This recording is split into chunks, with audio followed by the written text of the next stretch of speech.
in the early hours of Friday, August 7, her parents took her conduct in the hospital in South Jakarta. After examination, the doctor concluded that there were repeated blood vessels in her neck. Tragically, she suffered hella's at 4:45. The fourth case, as explained by Risma Tobing, where her husband Risma died after undergoing treatment in the TCM Harapan Baru Medan Clinic. Rasiman breathed his last after experience a bowel movement accompanied by blood clots. Risma believed that her husband's death was caused by malpractice carried out by the TCM Harapan Baru Clinic. In addition, the clinic has also been proven to decipher other patients by using chemical drugs and have high doses. The situation is a very detrimental of consumers, especially patients.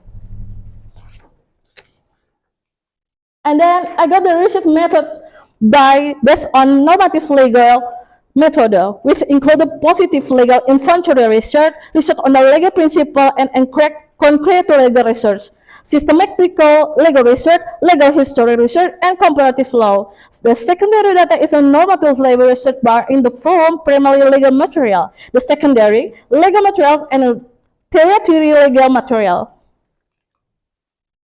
However, result and discussion are good with this ideal regulation against malpractice of traditional health works. I think a government regulation number 103 of 2014 divided traditional health service into three categories, namely empirical, complementary, and integrated traditional health service.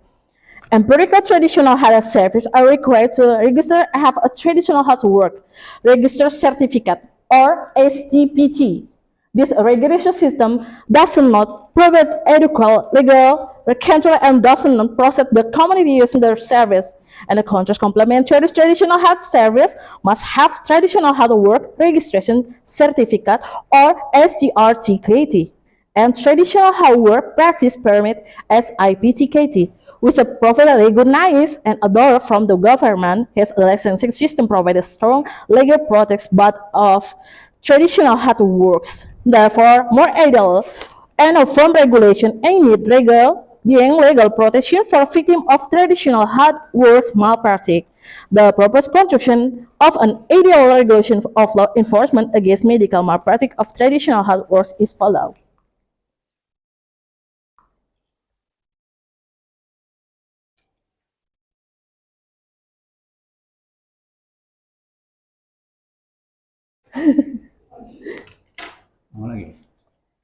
Okay, and the second, profit from traditional health work supervision aboard to account those abstain string steps are needed, such intensive education for traditional health works regarding the importance of licensing and compliance with regulation. In addition, since there was or increasing the capacity of human research in health institute and imposing sanction of violations can help improve compliance. With the implementation of more effective regulation, is it hoped that empirical traditional health service practice can run legally, professional, and safely for community. And then non-litigation humanization and justice. This is half of four methods like the mediation as one of most population non-litigation methods in arbitration for private cause on warmer natural level who have personal interest to decide on the settlement of the disputes. The purpose of arbitration is to resolve cases without involving the courts, maintaining good relation between the party involved, and resolve problem with binding discussion. Negotiation is another approach that allows disputing parties to reach an agreement without involving a third party. Meanwhile, conciliation is a dispute resolution method similar to mediation, but with an active role from a third party in providing suggestions or recommendations for resolution. Administrative law enforcement. Administrative law enforcement through sanctions such as verbal warnings, written warning, recommendation for requisition is of SGRTKT, Traditional Health Works Registration Certificate, SIPCKT Traditional Health Work Practice Permit. Transparent and equitable administrative law enforcement will also build public trust in traditional health service. The public will feel safer because there is an effective monitoring and enforcement mechanism of evaluation. Civil law enforcement liability. The Indonesian legal order differs between the two have begun the formally recognized, except in Law Number 30 of 2014 concerning state administration UUAP. Article 1, Number 23 of the UUAP mention responsibility and liability, the context of delegation of authorized. Article 7 in terminology liability is often associated with the term liability, while responsibility is associated with responsibility. In fact, liability is also allied with the concept of accountability, which means the willingness to be held accountable for a task or action. The regulation of the responsibility and compensation mechanism for traditional medicine patients is essential to protect patient rights and ensure the accountability of traditional health workers. Criminal law enforcement. Criminal law enforcement against traditional health workers who commit malpractice must pay attention to the principle of justice, but patients who are victims of malpractice and for the health workers themselves. First step is important a strong, clear regulation regarding the definition of malpractice in traditional medicine. The second, criminal law enforcement must prioritize the protection of patient rights. Third, in the facing criminal law, it is important to provide legal education to traditional health workers regarding professional obligation and traditional procedure that must be followed. Fourth, criminal law enforcement must also pay attention to the principle of proportionality and restorative justice. Finally, criminal law enforcement must also prioritize just for patients who are victim malpractice. And then conclusion, strict legal protection is needed to ensure that traditional medicine is a care of safety, effectively, and is coded with a stabilized standard, as well as support the patient and traditional health works. The study over an ideal legal construction to strict legal protection for traditional health service. One of them is strengthening supervision of traditional health practice stroke the establishment of traditional health works supervisory board tasked with monitoring and supervising quality of service. It is hoped that there will be a balance between preserving traditional and implementing effective legal protection to create a safer and fairer health system in Indonesia. It's my reference. So,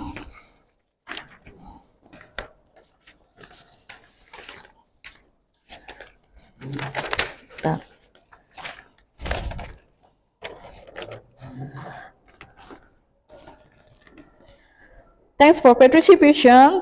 Give me sorry if my presentation is not best. If have other question, maybe next time. Assalamualaikum warahmatullahi wabarakatuh.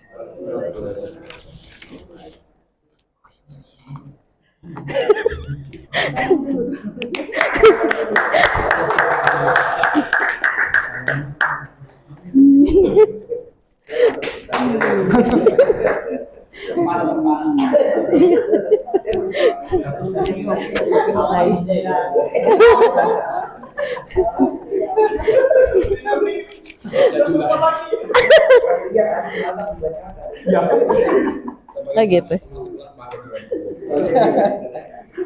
Kau pahamnya itu? Paham itu?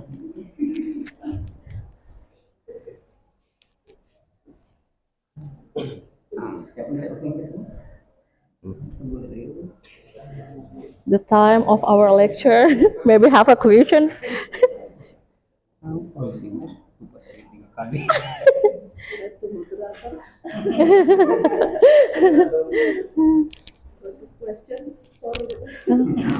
Maybe have a question for me. Okay, langsung nggak bisa? Langsung aja ini. Dan langsung aja. Kalau enggak semua dulu. Pas 15 menit.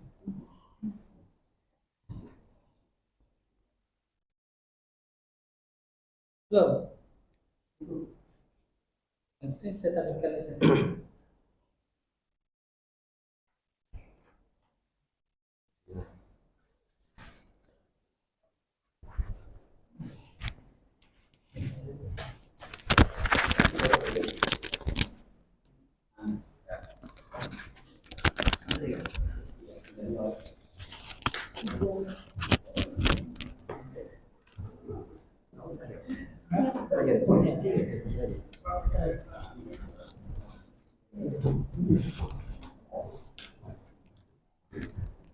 Baik, terima kasih. Assalamualaikum warahmatullahi wabarakatuh. Alhamdulillahirrabbilalamin. Salatu wassalamu ala rasulillah. Wala hawla wala quwata illa billahil azim. Rabbi sodri srohli wa yassir li amri wa hlul udatan min lisani yafqahul qawli. Sadaqallahul azim. Baik, terima kasih. Saya akan menyampaikan sedikit terkait tesis saya dengan judul implikasi putusan Mahkamah Konstitusi tentang pembatasan periodisasi kepala daerah terhadap konstitusionalitas pencalonan kepala daerah. Urgensi penelitian. Pembatasan periodisasi kepala daerah merupakan langkah strategis dalam menjaga keberlangsungan demokrasi dan mencegah potensial akumulasi kekuasaan yang berlebihan di tingkat daerah. Dalam konteks Indonesia, aturan ini diatur secara tegas melalui Undang-Undang Nomor 10 Tahun 2016 yang membatasi masa jabatan kepala daerah hingga 2 periode. Namun muncul berbagai tantangan interpretasi, terutama melalui putusan-putusan Mahkamah Konstitusi yang memberikan tafsir baru terkait batasan masa jabatan. Hal ini memunculkan kebutuhan untuk memahami lebih mendalam dampak dari putusan-putusan tersebut terhadap pelaksanaan demokrasi lokal dan stabilitas politik daerah. Penelitian ini penting untuk mengeksplorasi relevansi pembatasan masa jabatan dalam memastikan regenerasi kepemimpinan dan tata kelola pemerintahan yang lebih baik. Lebih lanjut, urgensi kajian ini juga terletak pada implikasi hukum dan politik yang timbul dari perubahan interpretasi terhadap masa jabatan kepala daerah.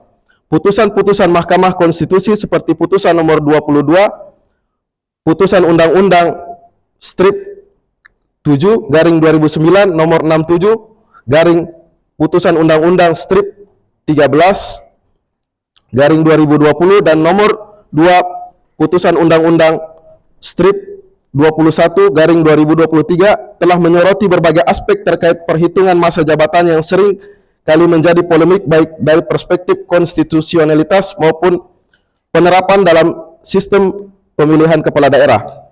Penelitian ini bertujuan untuk menganalisis secara komprehensif implikasi dari keputusan-keputusan tersebut dalam menjawab tantangan demokrasi lokal, mendorong keadilan dalam proses pencalonan dan menjaga kesinambungan tata kelola pemerintahan yang demokratis dan konstitusional.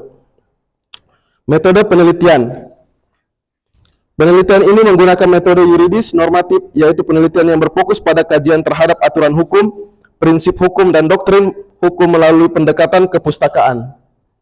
Pendekatan yang digunakan mencakup pendekatan undang-undang, stage approach dengan menelaah regulasi terkait isu yang diteliti, serta pendekatan kasus case approach yang menganalisis putusan-putusan Mahkamah Konstitusi nomor 22 garing pandangan PU 8 2009 nomor 67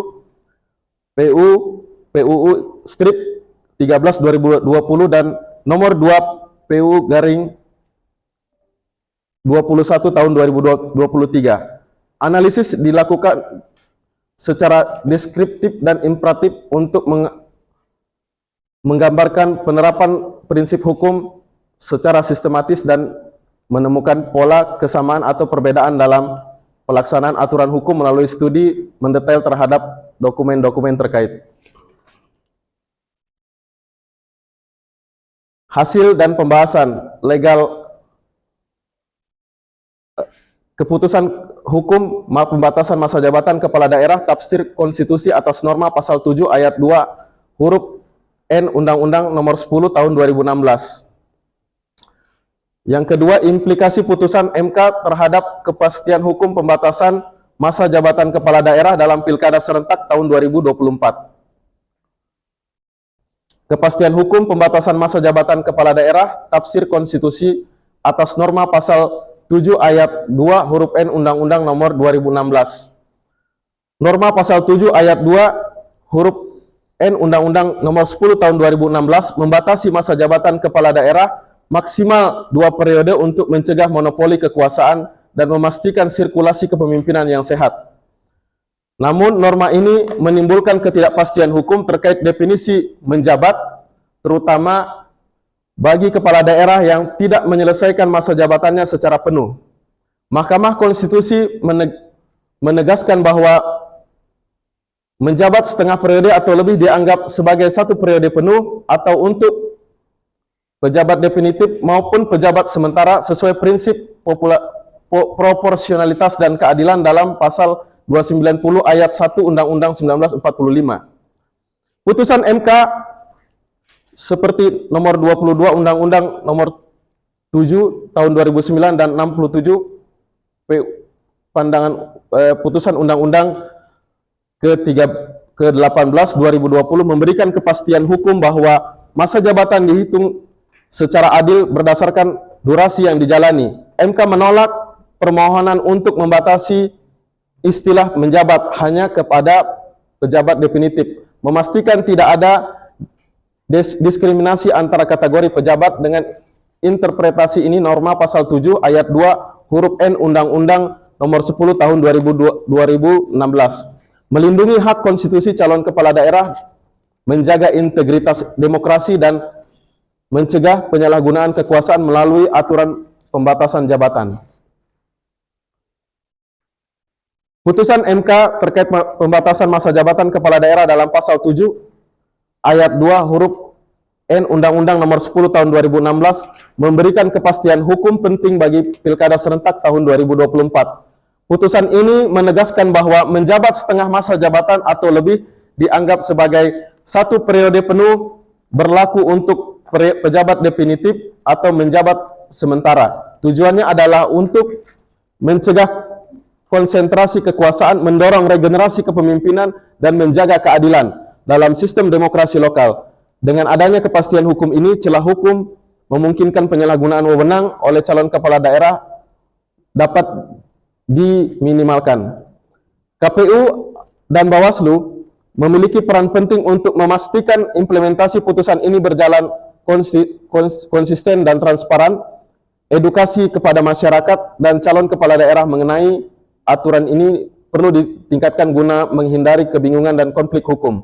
Pembatasan masa jabatan yang diterapkan secara adil dapat mendukung stabilitas politik, meningkatkan kualitas demokrasi lokal, dan memberikan ruang bagi para pemimpin baru dan gagasan inovatif. Keputusan MK ini menjadi landasan penting untuk memperkuat integritas penyelenggaraan pemilu dan menciptakan tata kelola pemerintahan daerah yang lebih baik.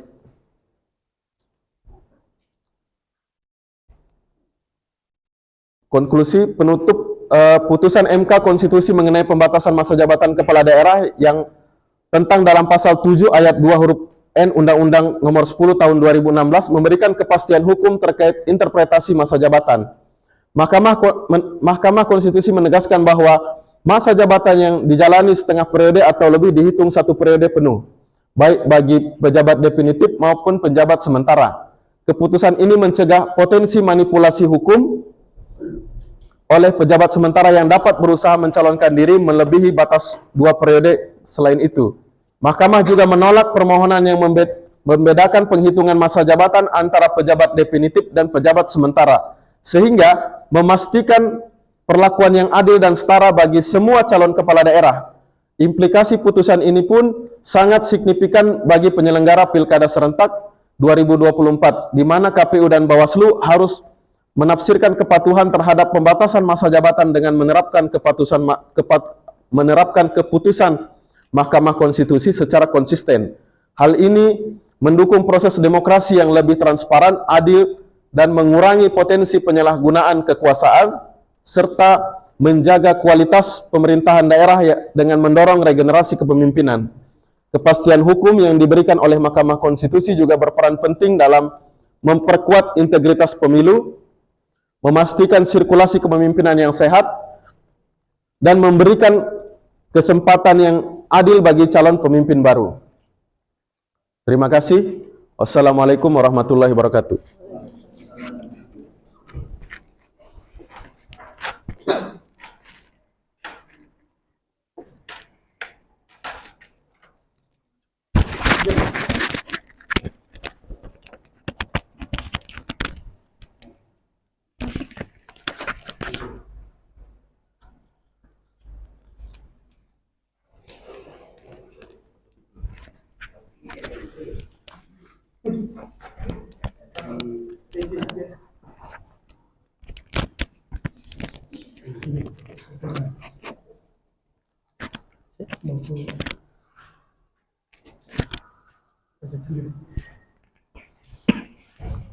Bismillahirrahmanirrahim. Assalamualaikum warahmatullahi wabarakatuh. Alhamdulillahirrabbilalamin. Hamdan katsiran thayyiban mubarakan fi ala kulli halin. Hamdan yuafina ma huwa kafi majidah. Ya Rabbana lakal hamdu kama yanbaghi li jalalikal karim wa azim sultan. Yang terhormat Bapak Dr. Nurholis Al-Hadi MHLI. Yang terhormat Ibu Vivi, Ibu Dr. Vivi, dan yang terhormat Profesor Dr. Elviandri, SAI MH, MHUM. Yang pertama-tama marilah kita panjatkan puji syukur kita atas kehadirat Allah Subhanahu wa taala yang telah memberikan kita rahmat serta hidayahnya sehingga kita bisa berkumpul dalam ruangan ini dalam keadaan sehat walafiat. Yang kedua, tidak lupa kita haturkan salawat serta salam kepada junjungan Nabi besar kita, Nabi Muhammad SAW, yang mana beliau telah membawa kita dari zaman kegelapan menuju zaman terang benderang yang dipenuhi cahaya iman dan Islam. Baik, saya Taufik Wijoseno, mahasiswa Magister Hukum Universitas Muhammadiyah Kalimantan Timur dengan NIM 23 1110243 7014. Berdirinya saya di sini akan mempresentasikan hasil penelitian dengan judul Kebijakan Pemerintah Daerah Kabupaten Kutai Kartanegara dalam perlindungan wilayah rawa dan gambut sebagai upaya penguatan kemandirian masyarakat lokal. Latar belakang penelitian ini, Provinsi Kalimantan Timur khususnya di wilayah Kabupaten Kutai Kartanegara, Kutai Timur dan Kutai Barat memiliki lahan gambut seluas kurang lebih 700.000 hektar yang menjadi aset penting bagi ekosistem dan ekonomi setempat. Lahan gambut ini bukan hanya merupakan kawasan alami yang kaya akan keanekaragaman hayati, tetapi juga memiliki nilai ekologis yang signifikan dalam menjaga keseimbangan iklim melalui penyimpanan karbon yang besar. Pemberdayaan masyarakat lokal menjadi kunci dalam strategi pembangunan guna menciptakan kemandirian daerah di era otonomi sekarang. Pendekatan ini menekankan pentingnya pengelolaan sumber daya alam secara berkelanjutan yang tidak hanya meningkatkan kesejahteraan, yang tidak hanya meningkatkan pendapatan masyarakat, tetapi juga melindungi lingkungan dari kerusakan yang lebih parah. Selain itu, upaya restorasi lahan gambut yang sudah terdegradasi harus ditingkatkan melalui reboisasi dan rehabilitasi ekosistem alami perlindungan dan pengelolaan lahan gambut yang berkelanjutan di Kabupaten Kutai Kartanegara dan sekitarnya, yang mana ini akan memberikan manfaat jangka panjang tidak hanya bagi lingkungan tetapi juga bagi kesejahteraan masyarakat lokal. Penelitian ini mengangkat isu yang krusial tentang perlindungan lahan rawa dan gambut di Kabupaten Kutai Kartanegara, Provinsi Kalimantan Timur, dengan fokus pada penerapan teori keadilan distributif yang dikemukakan oleh John Rawls. Lahan rawa dan gambut di wilayah ini tidak hanya merupakan aset ekologi yang penting, tapi juga berperan sebagai penyangga lingkungan yang vital, khususnya dalam mitigasi perubahan iklim sebagai penyangga perubahan iklim dan penyimpanan karbon. Namun, lahan tersebut menghadapi ancaman yang serius akibat eksploitasi oleh sektor pertambangan dan pertanian intensif yang tidak berkelanjutan. Kondisi ini mengakibatkan degradasi lingkungan yang berdampak negatif terhadap kesejahteraan masyarakat lokal yang bergantung pada lahan ini untuk mata pencaharian mereka. Penelitian ini hadir untuk menganalisis kebijakan pemerintah daerah dalam melindungi lahan rawa dan gambut, sekaligus mengeksplorasi peran masyarakat lokal dalam pelaksanaan kebijakan ini.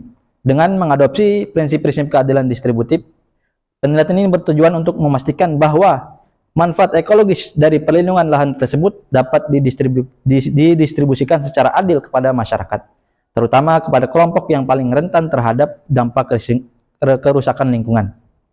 Selain itu, penelitian ini juga membahas pentingnya partisipasi aktif masyarakat lokal yang memiliki pengetahuan tradisional tentang pengelolaan lahan rawa dan gambut ini dalam menjaga keseimbangan ekosistem dan mendukung kemandirian komunitas mereka. Dengan demikian, kebijakan ini diharapkan tidak hanya melindungi lingkungan, tetapi juga memperkuat ekonomi dan kemandirian masyarakat lokal, menjadikannya model yang bisa diadopsi oleh daerah lain yang ada di Indonesia dalam upaya mencapai keberlanjutan lingkungan dan kesejahteraan masyarakat.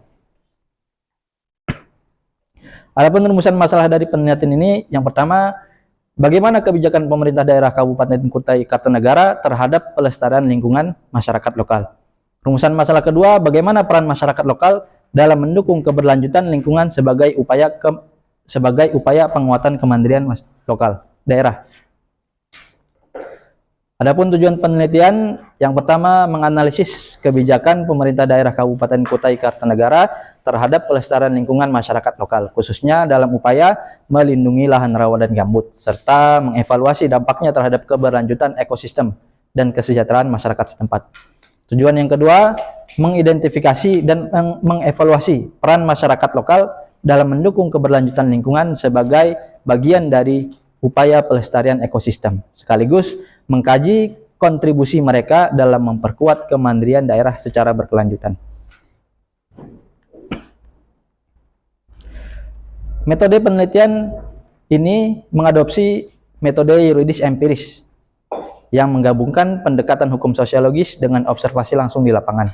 Pendekatan ini dipilih untuk mengidentifikasi dan menganalisis efektivitas hukum dalam konteks sosial, khususnya terkait kebijakan pemerintah daerah Kabupaten Kutai Kartanegara terhadap perlindungan lingkungan.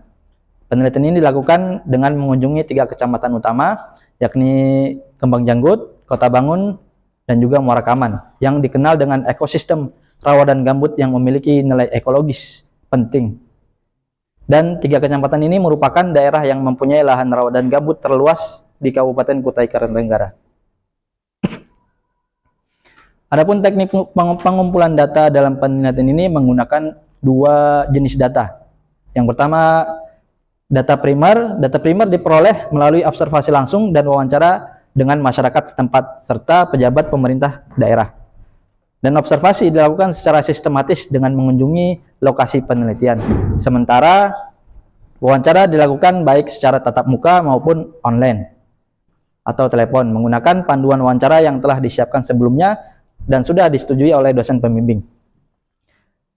Jenis data yang kedua, data sekunder. Data sekunder dikumpulkan melalui studi dokumen dan kepustakaan yang meliputi literatur buku, peraturan perundang-undangan, artikel dari internet, dan dokumen-dokumen lain yang relevan dengan penelitian ini.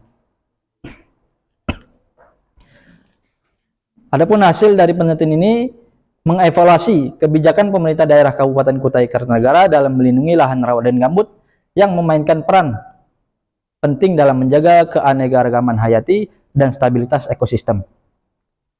Namun, pelaksanaan kebijakan ini masih menghadapi berbagai kendala seperti minimnya partisipasi masyarakat, distribusi manfaat yang tidak merata, serta kurangnya akses terhadap infrastruktur dan edukasi.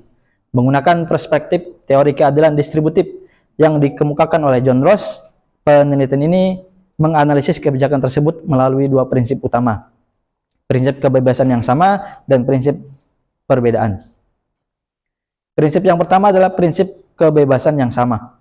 Menurut John Rawls, setiap individu harus memiliki hak yang sama atas kebebasan dasar, termasuk hak untuk berpartisipasi dalam proses kebijakan yang mempengaruhi kehidupan mereka.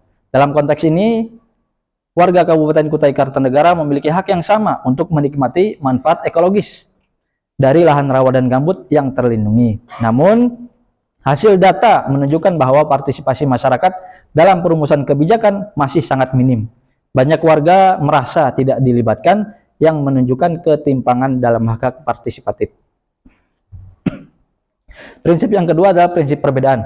Prinsip ini menyatakan bahwa ketidaksetaraan sosial dan ekonomi hanya dapat diterima jika menguntungkan mereka yang paling tidak beruntung. Dalam konteks perlindungan lahan rawa dan gambut, ketidaksetaraan dalam distribusi manfaat dan beban kebijakan menjadi isu yang kritis. Banyak warga, terutama mereka yang terdampak buruk oleh kerusakan lingkungan, tidak merasakan manfaat dari kebijakan pemerintah saat ini.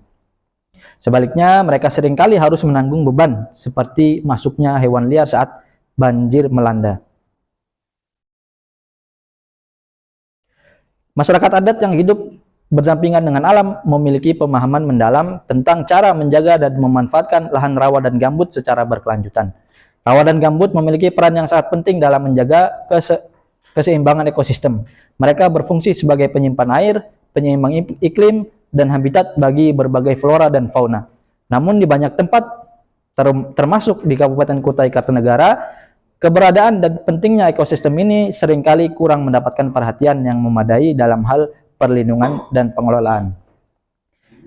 Adapun Peraturan Daerah Nomor 18 Tahun 2016 tentang pengelolaan rawa dan gambut, sejak diterbitkannya peraturan daerah ini, tidak ada peraturan baru yang secara khusus mengatur pengelolaan lahan rawa dan gambut. Seharusnya evaluasi kebijakan secara berkala sangat penting untuk memastikan bahwa kebijakan tetap relevan dan efektif dalam melindungi lahan rawa dan gambut dari berbagai ancaman, seperti konversi lahan untuk pertanian atau pembangunan. Partisipasi masyarakat merupakan elemen yang krusial dalam memperkuat kemandirian masyarakat lokal, khususnya dalam konteks pengelolaan sumber daya alam dan pelaksanaan kebijakan publik.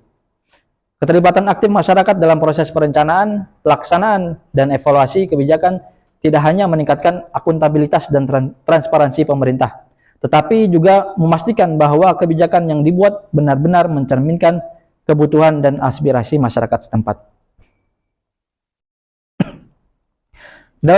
Dalam menilai kebijakan perlindungan lahan rawa dan gambut, teori keadilan distributif yang dikemukakan oleh John Rawls memberikan sudut pandang yang penting untuk memastikan kebijakan tersebut adil dan merata dalam pembagian manfaat dan beban. Menurut John Rawls, setiap orang seharusnya memiliki kesempatan yang sama untuk terlibat dalam pengambilan keputusan. Selain itu, John Rawls juga berpendapat bahwa ketidaksetaraan sosial dan ekonomi hanya bisa diterima jika kebijakan tersebut memberikan manfaat paling besar bagi mereka yang paling kurang beruntung. Dalam analisis yang sudah dilakukan, terlihat bahwa kebijakan yang ada belum sepenuhnya adil menurut prinsip-prinsip keadilan distributif John Rawls. Oleh karena itu, penelitian ini merekomendasikan peningkatan partisipasi masyarakat, distribusi manfaat yang lebih merata, serta penyediaan infrastruktur dasar dan program edukasi yang komprehensif sebagai langkah-langkah untuk mencapai keadilan yang lebih baik dan perlindungan ekosistem yang berkelanjutan.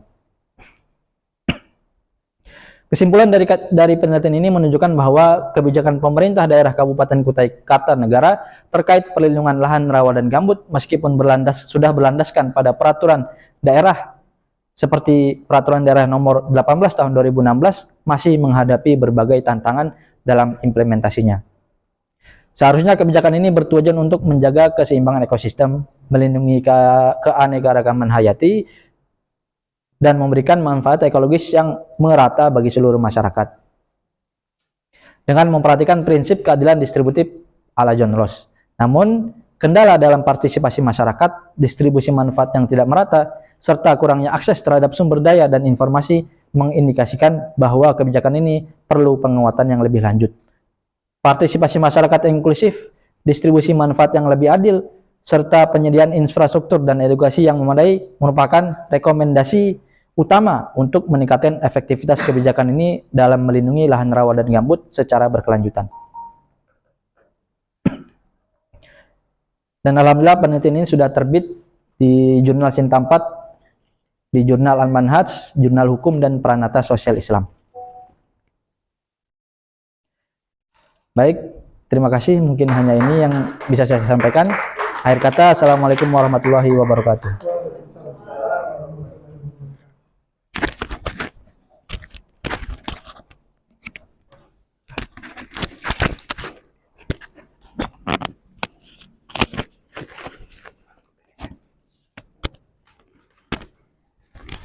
Baik,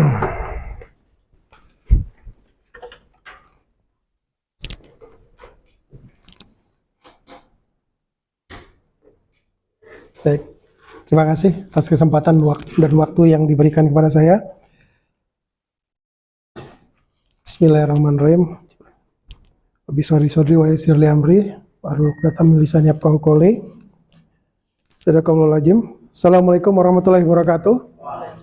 Selamat siang kepada para Bapak dosen penguji dan Ibu dosen penguji serta rekan-rekan sejawat serta para hadirin yang hadir.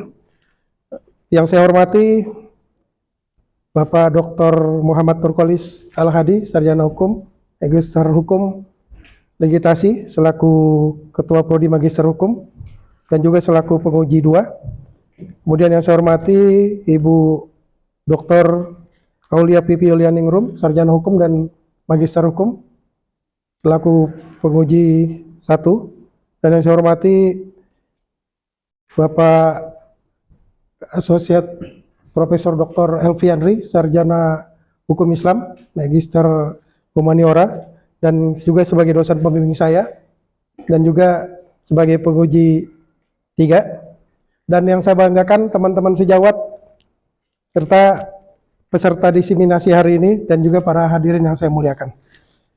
Hari ini saya Suswadi, nomor induk mahasiswa 2311024370006, ingin menyampaikan, mempresentasikan secara singkat judul tesis saya, yaitu dengan judul Politik Hukum Pengaturan Transportasi Online di Era Disrupsi, Desain Model Regulasi Hukum Transportasi Berbasis E-Governance dan Dynamic Governance, yang sudah dipublish pada jurnal Rectum volume 7 nomor 1 dengan klasifikasi Sinta 4 pada tanggal 27 bulan 12 2024. Baik, latar belakang yang menjembatani kenapa ada penelitian tesis ini, di mana adanya kebutuhan mendesak yang menyesuaikan regulasi transportasi dengan dinamika teknologi informasi yang berkembang pesat di era disrupsi.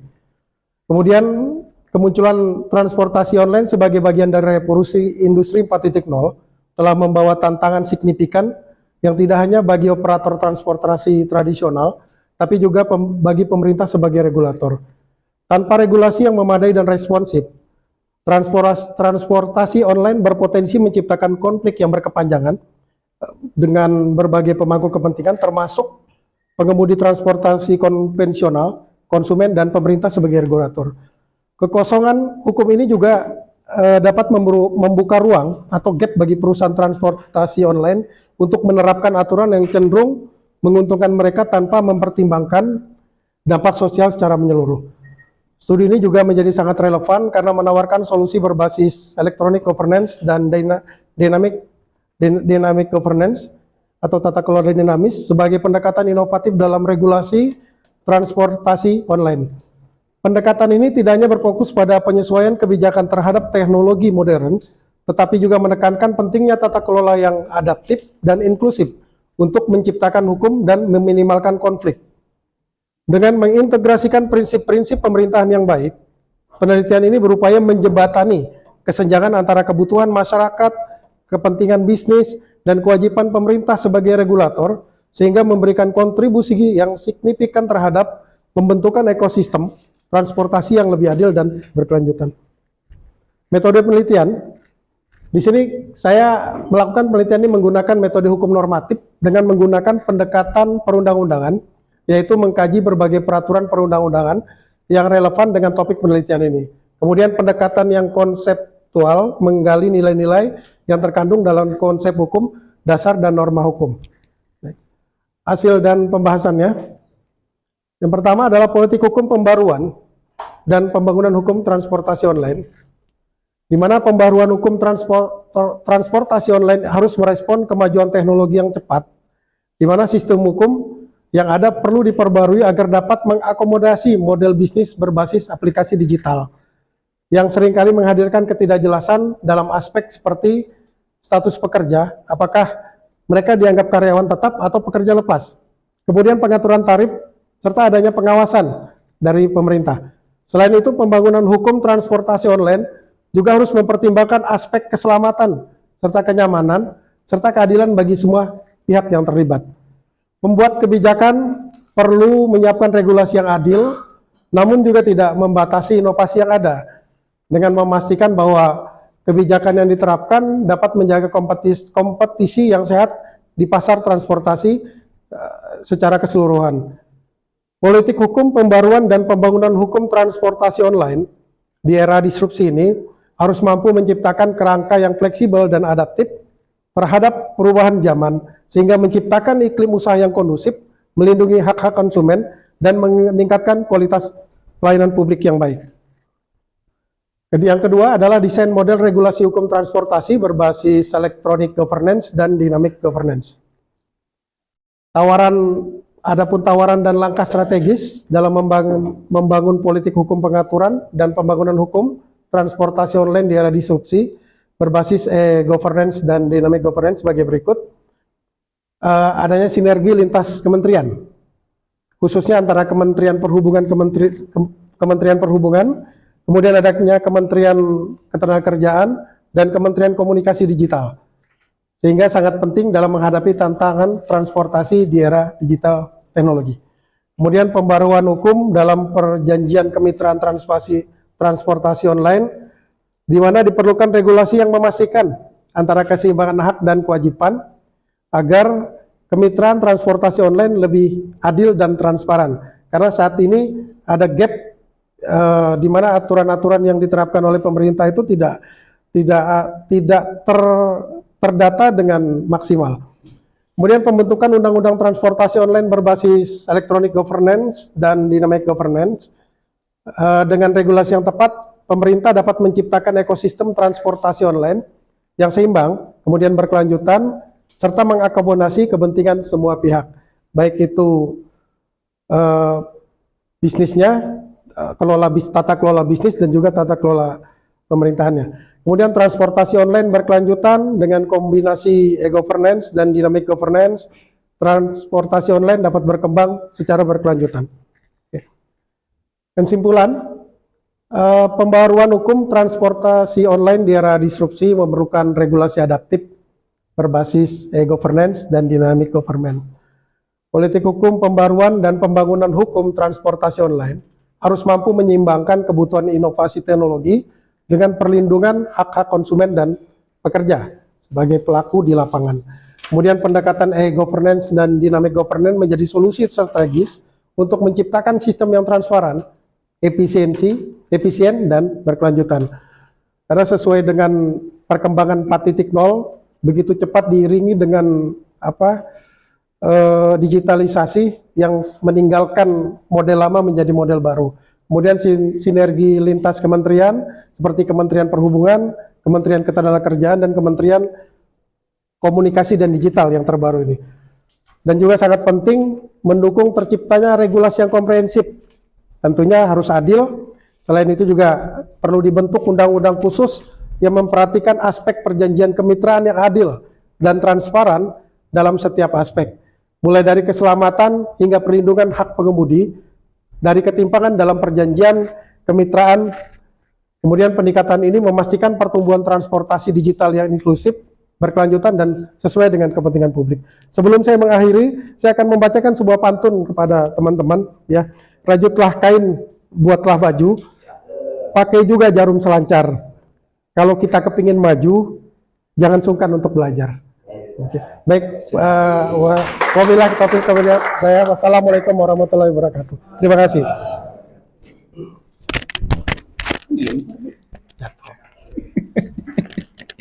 Ini mana itu?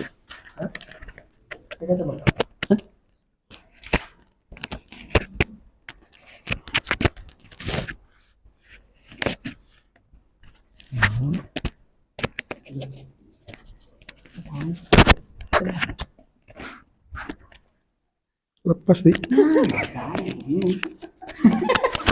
Pantas aja.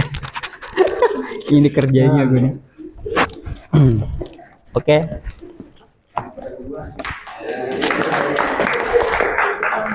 Ini yang kedua ya. Setelah saya Ana, ini untuk mempersingkat waktu. Ini kan waktu sudah mendekat ini. Takutnya nanti para pembimbing bisa nanya kan? Oke, terima kasih atas kesempatan saya yang telah diberikan kepada saya. Yang saya hormati Dr. Muhammad Nurkolis Al-Hadi, SHMAILI. Yang saya hormati Dr. Aulia Vivi, Ibu Aulia Vivi Yuliansi Nur, SHMH. Dan yang saya hormati Profesor Dr. Alfiandri SHM Home dan rekan-rekan yang hadir. Terima kasih ya atas kehadirannya. Assalamualaikum warahmatullahi wabarakatuh. Izinkan saya menyampaikan hasil jurnal saya yang saya sudah ke Jultrum. Adapun judul tes saya adalah Politik Hukum Penataan koalisi partai politik dalam sistem presidensial dan implikasinya terhadap good government dan clean government. Lupa nama saya, Ardiansah. Urgensi penelitian, koalisi partai politik Indonesia masih belum konsisten sehingga terjadinya ketidakaktifan pemerintah selama ini. Salah satu faktor implikasi yuridis karena format koalisi partai politik dalam sistem pemerintahan kita belum menitikberatkan pada kesamaan visi dan program, dan koalisi tersebut masih bersifat jangka pendek, bahkan tidak jarang karena kepentingan pragmatis untuk meraih kekuasaan. Ancaman lain adalah munculnya oligarki politik di mana keputusan-keputusan penting hanya ditentukan oleh segelintir pemimpin partai dalam koalisi.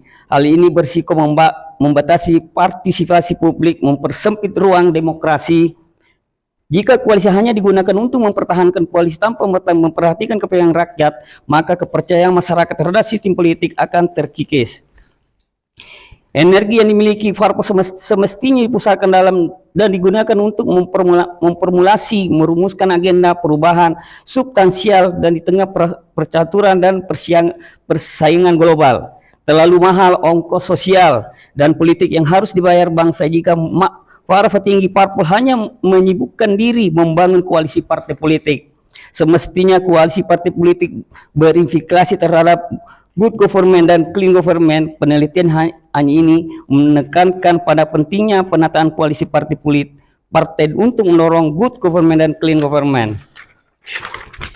Metode penelitian. Artikel ini menggunakan metode penelitian hukum normatif atau penelitian hukum doktrinal.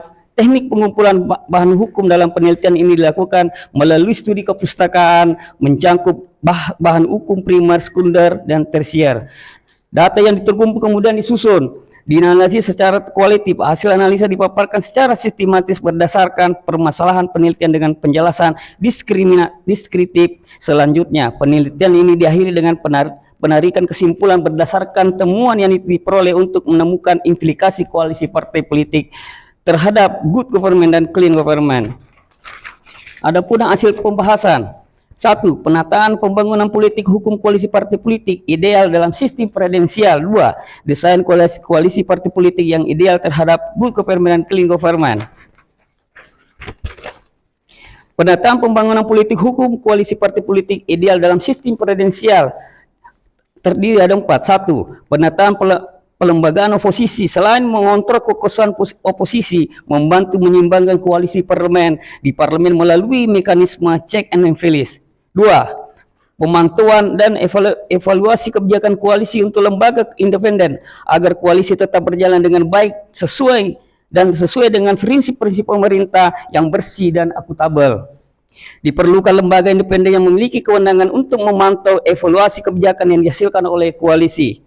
3. Menciptakan Collection Stability Fund, mendirikan dana khusus yang dikelola oleh pemerintah untuk mendukung program-program koalisi yang strategis dan berdampak langsung pada rakyat. Dan ini hanya digunakan untuk kebijakan yang telah disepakati oleh semua anggota koalisi.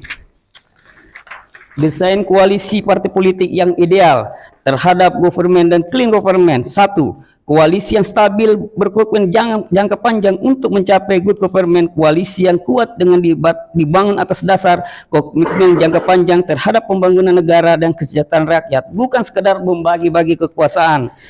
2. Pemilihan dan penempatan menteri yang profesional dan integritas. Salah satu pilar utama clean government adalah memilih pejabat pemerintah yang didasarkan pada kompetensi, integritas, dan profesionalisme, bukan sekedar loyalitas partai politik terhadap politik transisional. 3. Menguatkan prinsip check and balance. Koalisi yang ideal harus mampu menghargai peran oposisi dalam jangka keseimbangan kekuasaan. 4. Partisipasi publik dan pendidikan politik.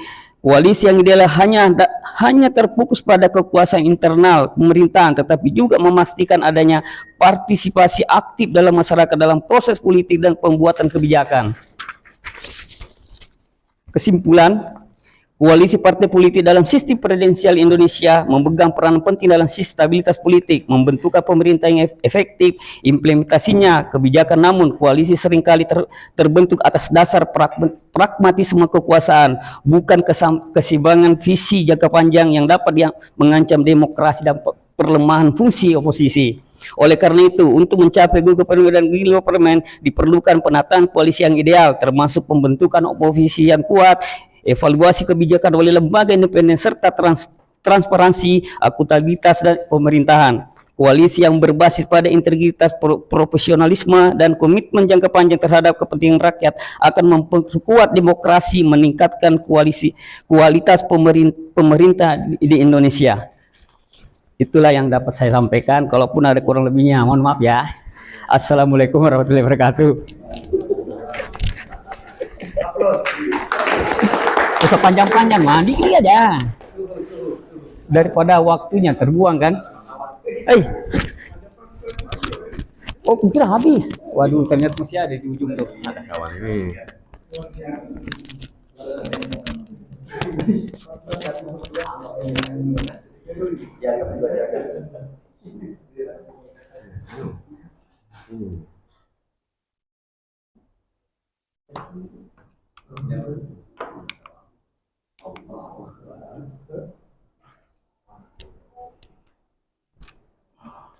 Bismillahirrahmanirrahim. Assalamualaikum warahmatullahi wabarakatuh. Selamat siang, salam sejahtera untuk kita semua. Sebelumnya saya ingin mengucapkan terima kasih yang sebesar-besarnya kepada para dosen karena telah mengizinkan saya untuk mengikuti diseminasi seminar hasil tesis pada sore hari ini atau siang hari ini. Sebelumnya yang saya hormati Bapak Dr. Surahman SHI MH selaku penguji 1 saya.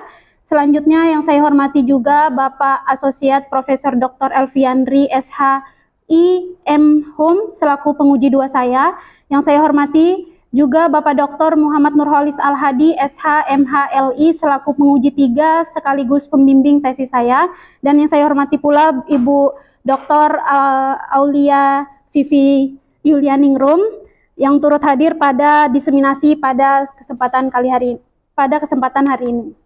Baik, adapun jurnal yang akan saya presentasikan pada hari ini adalah jurnal yang telah publish pada Journal of Education Research yang terakreditasi Sinta 4. Baik, adapun judul dari penelitian tesis saya adalah analisis kesiapan polisi dan hakim dalam memberikan keadilan bagi penyandang disabilitas, tunanetra, tunarungu, tunawicara sebagai pelaku tindak pidana di Kota Samarinda. Sebelum masuk lebih lanjut, saya perlu menjelaskan sedikit terkait dengan judul penelitian tesis saya. Yang pertama mengenai polisi dan hakim. Mengapa saya memilih aparat penegak hukum ini hanya terfokus kepada polisi dan hakim? Yang pertama karena polisi, sebagaimana kita ketahui bahwa polisi ini adalah aparat penegak hukum pada garda pertama di proses peradilan. Mereka diberi kewenangan untuk melakukan penangkapan, penyidikan, sampai dengan penyelidikan. Dan yang kedua adalah, sebagaimana kita ketahui juga bahwa bahwa hakim adalah garda terakhir yang berwenang penuh dalam proses persidangan sampai pada putusan di dalam penjatuhan hukuman. Jadi kedua aparat penegak hukum ini memiliki peran yang sangat krusial untuk memberikan keadilan bagi penyandang disabilitas, khususnya tunanetra, tunarungu, dan tunawicara yang berhadapan dengan hukum sebagai pelaku tindak pidana. Lanjut, masuk kepada latar belakang, Saya perlu jelaskan terlebih dahulu mengapa saya membatasi disabilitas di sini hanya tunanetra, tunarungu, dan tunawicara. Yang pertama, tunanetra sendiri adalah penyandang disabilitas yang memiliki keterbatasan dalam penglihatannya atau buta. Yang kedua, tunarungu adalah penyandang disabilitas yang memiliki keterbatasan dalam pendengarannya atau tuli. Dan yang ketiga adalah tunawicara, adalah penyandang disabilitas yang memiliki keterbatasan dalam berbicara atau gagu ataupun bisu. Ketiga keterbatasan ini dapat mempengaruhi mereka dalam berkomunikasi dengan baik dengan lawan bicaranya, sehingga keterbatasan-keterbatasan tersebut mempengaruhi proses pemberian keterangan oleh pelaku, mulai dari proses penyidikan, penyelidikan, bahkan sampai proses di dalam persidangan, sehingga hal tersebut dapat mempengaruhi nantinya terhadap putusan hakim itu sendiri. Lanjut masuk kepada latar belakang, ada beberapa latar belakang yang menjadi latar belakang saya melakukan penelitian tesis ini. Yang pertama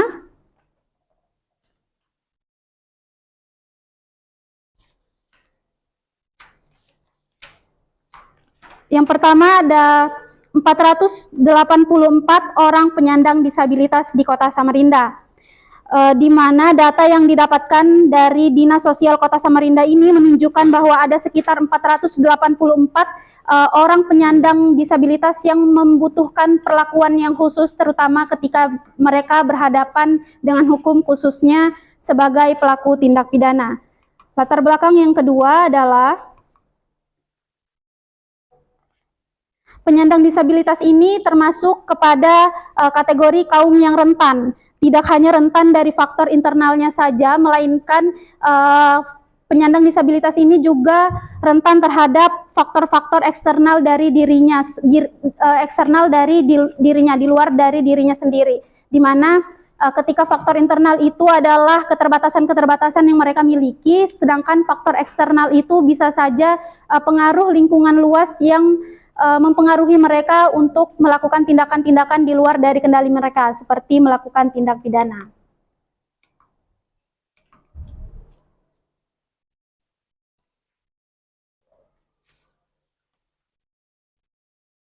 Latar belakang yang ketiga adalah diskriminasi terhadap penyandang disabilitas.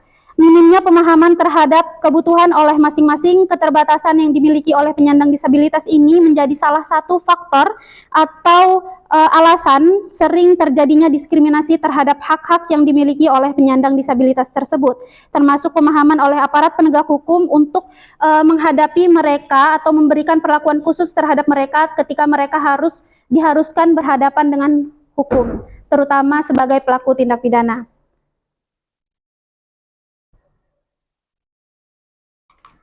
Alasan yang keempat atau latar belakang yang keempat adalah amanat dari konstitusi pasal 28D ayat 1, di mana setiap orang berhak atas pengakuan, jaminan, perlindungan, dan kepastian hukum yang adil serta perlakuan yang sama di hadapan hukum. Melalui SK tentang pelaksanaan pelayanan bagi penyandang disabilitas di Pengadilan Tinggi dan Pengadilan Negeri di bawahnya, Mahkamah Agung berkomitmen untuk mengakomodasi pemenuhan hak dan perlindungan bagi penyandang disabilitas, yang dimana SK tersebut memuat poin-poin diantaranya pedoman pelaksanaan pelayanan bagi penyandang disabilitas, etika berinteraksi dan media informasi, format MOU atau kerjasama bersama kelompok disabilitas, SOP disabilitas, sarana dan prasarana bagi penyandang disabilitas, termasuk panduan untuk adanya building block dan warning block, dan juga format form penilaian personal baik perdata maupun pidana.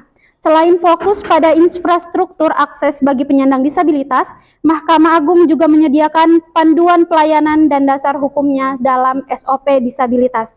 Namun, untuk dapat menjamin terwujudnya keadilan bagi kaum-kaum yang rentan tersebut, khususnya penyandang disabilitas ini, terkhusus juga tunanetra, tunarungu, dan tunawicara ini tidak cukup hanya dengan adanya regulasi atau aturan hukum, melainkan harus ada tindakan nyata atau perlakuan khusus dari aparat penegak hukum itu sendiri. Adapun tujuan penelitian saya yang pertama adalah untuk mengetahui terkait kesiapan aparat kepolisian dalam menerapkan prosedur dan kebijakan yang sesuai untuk memberikan perlakuan yang adil kepada penyandang disabilitas tunanetra, tunarungu, tunawicara selama proses penyidikan dan penegakan hukum. Dan yang kedua, untuk mengetahui terkait dengan peran hakim di Kota Samarinda dalam menerapkan prinsip keadilan yang inklusif serta tantangannya dalam memutuskan perkara yang melibatkan penyandang disabilitas sebagai pelaku tindak pidana.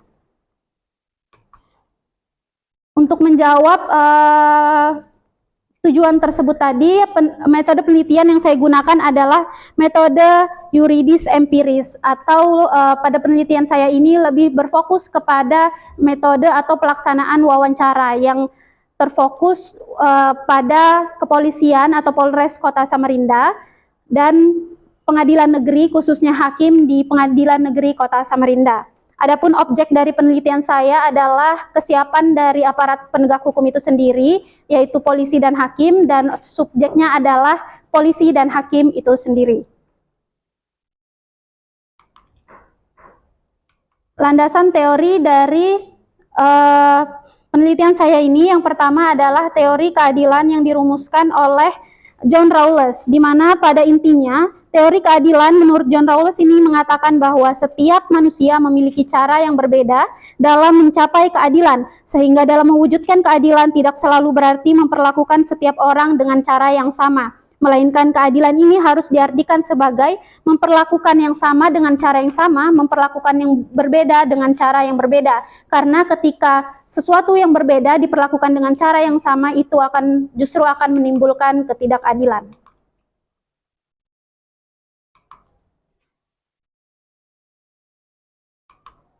Teori yang kedua adalah teori hak asasi manusia. Berdasarkan pandangan dari beberapa ahli, dapat disimpulkan bahwa teori hak asasi manusia ini adalah hak yang diberikan Tuhan Yang Maha Esa, sehingga hak tersebut bersifat melekat, kodrati, dan universal. Hak tersebut tidak tergantung oleh sesuatu yang disebabkan oleh manusia lain, negara, ataupun hukum, karena hak tersebut berkaitan dengan eksistensi manusia. Oleh karena itu, perbedaan jenis kelamin, ras, agama, ataupun warna kulit, bahkan keterbatasan yang dimiliki oleh penyandang disabilitas itu sendiri, tidak mempengaruhi perbedaan terhadap eksistensi hak asasi manusia, dan berkaitan dengan keberadaan dan eksistensi manusia, maka hak tersebut harus dihormati, dilindungi, dan dihargai oleh siapapun.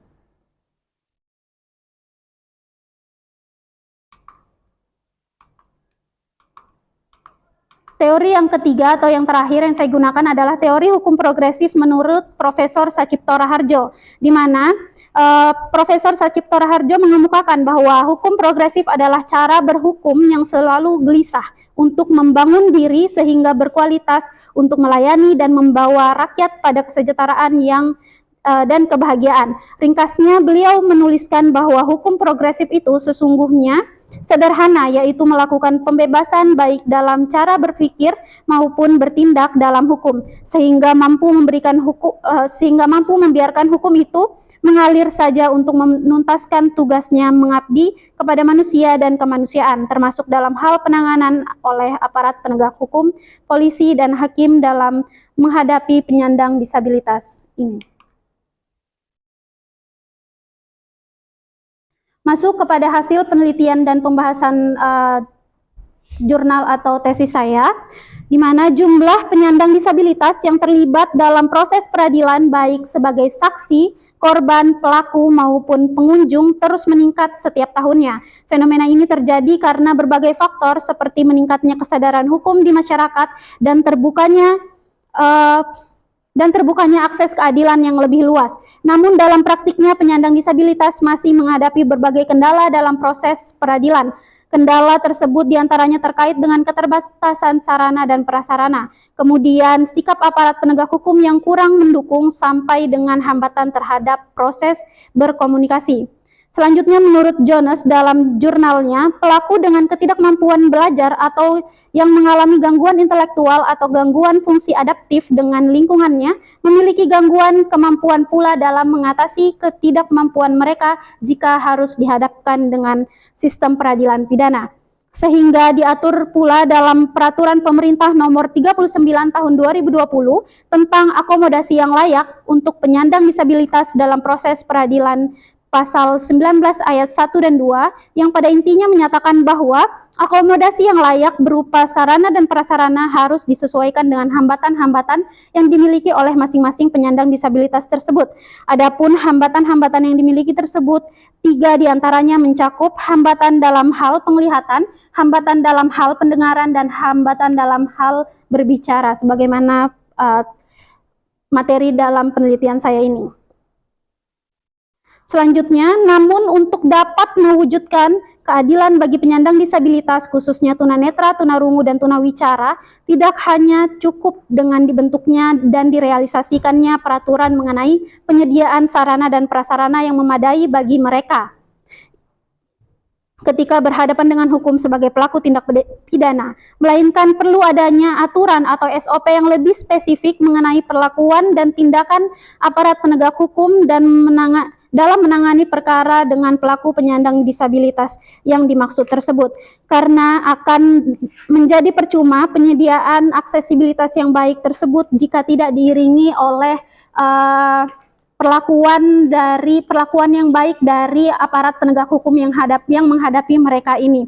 Oleh karena itu, kita perlu melihat bagaimana kesiapan dari polisi dan hakim ini dalam menghadapi mereka dalam proses persidangan.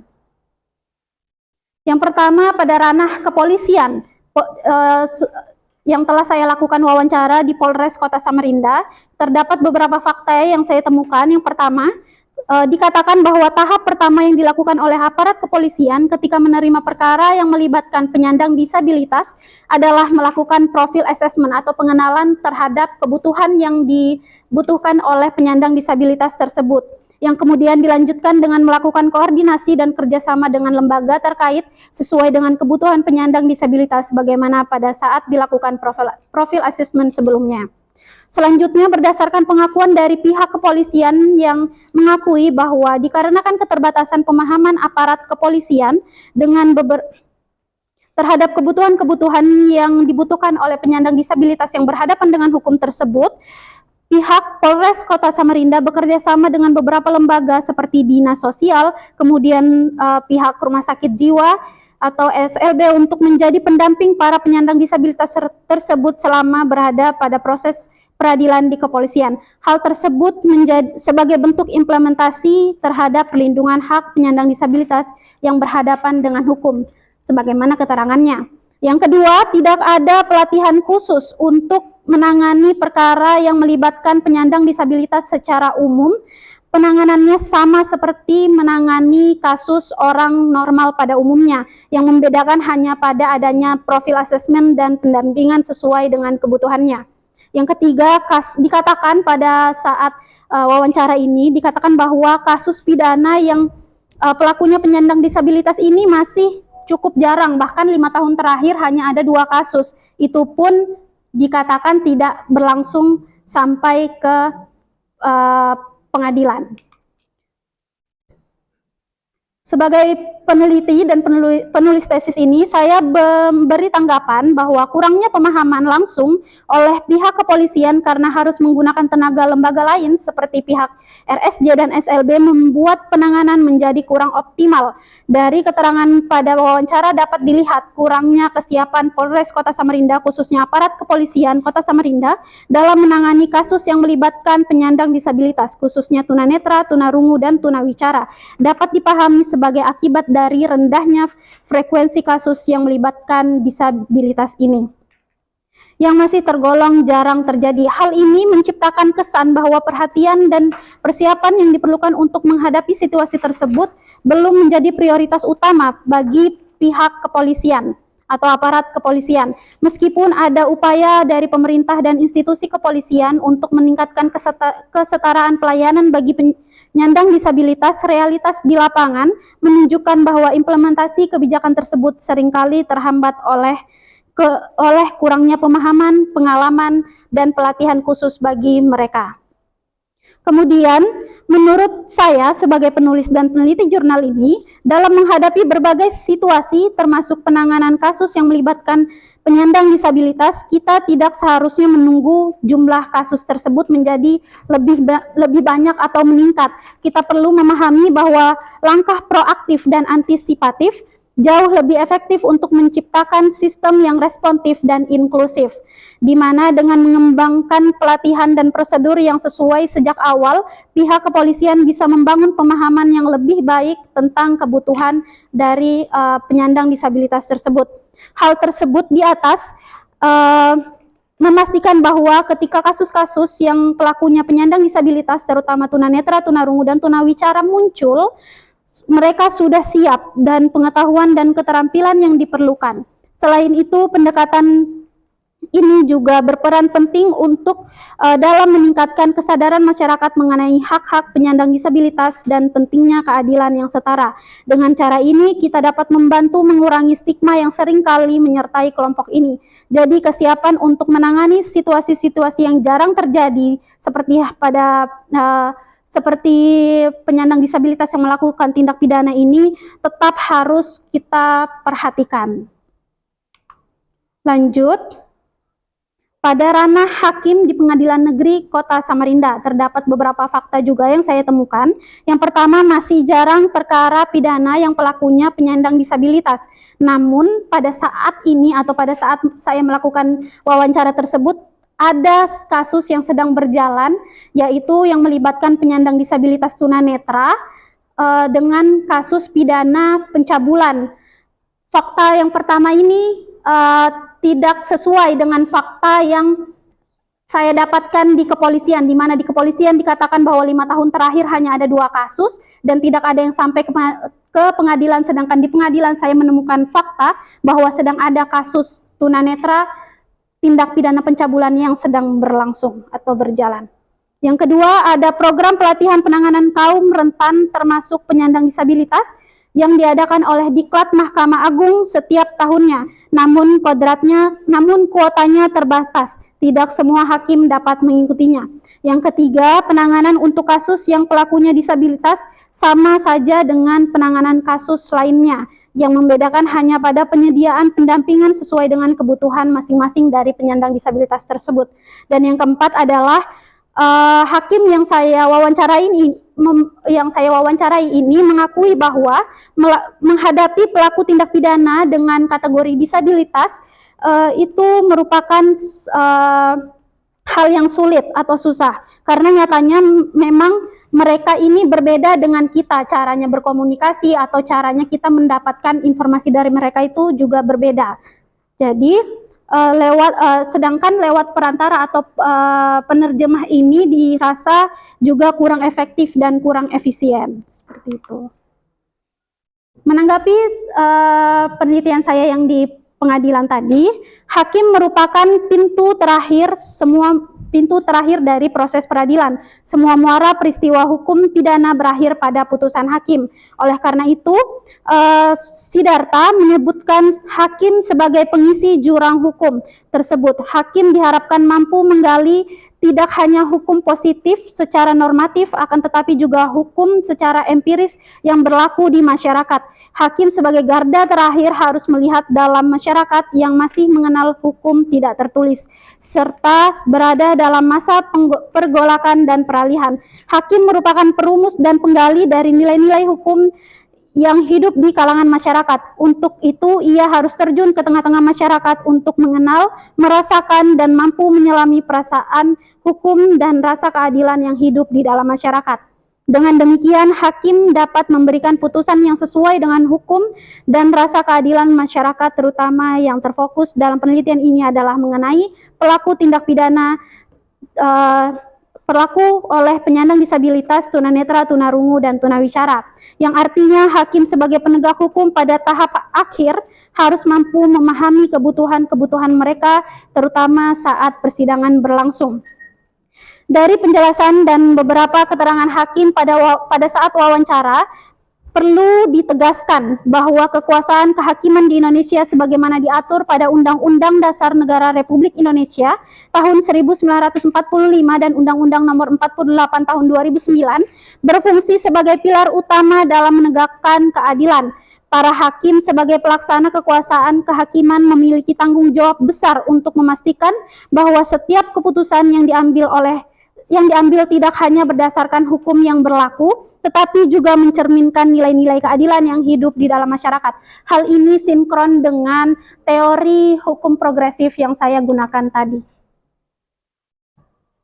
Selanjutnya, meskipun kasus pidana dengan pelaku penyandang disabilitas khususnya tunanetra, tunarungu, dan tunawicara ini masih tergolong jarang, namun kesiapan hakim untuk menangani perkara tersebut sangat penting mengingat keadaan sosial yang dewasa ini semakin mudah mempengaruhi setiap individu manusia, apalagi penyandang disabilitas yang kita ketahui memiliki keterbatasan dalam melakukan kehidupannya sehari-hari. Kemudian terkait adanya keterangan atau pengakuan hakim dalam wawancara mengenai tantangan atau hambatan yang dihadapi pada saat menghadapi perkara dengan pelaku penyandang disabilitas khususnya tunanetra, tunarungu, tunawicara yang memiliki hambatan dalam berkomunikasi, maka sudah menjadi sangat penting dan dibutuhkan adanya perhatian lebih dari hakim sebagai penegak hukum pada saat persidangan berlangsung. Karena jika hanya mengandalkan keterlibatan pihak-pihak luar atau tadi kerjasama dengan SLB dan RSJ itu tidak menutup kemungkinan akan adanya kesalahan dalam penyampaian yang dimaksud oleh penyandang disabilitas itu sendiri ketika mereka menyampaikan apa sih sebenarnya yang terjadi sehingga mereka melakukan tindak pidana seperti itu. Yang terakhir, kesimpulan.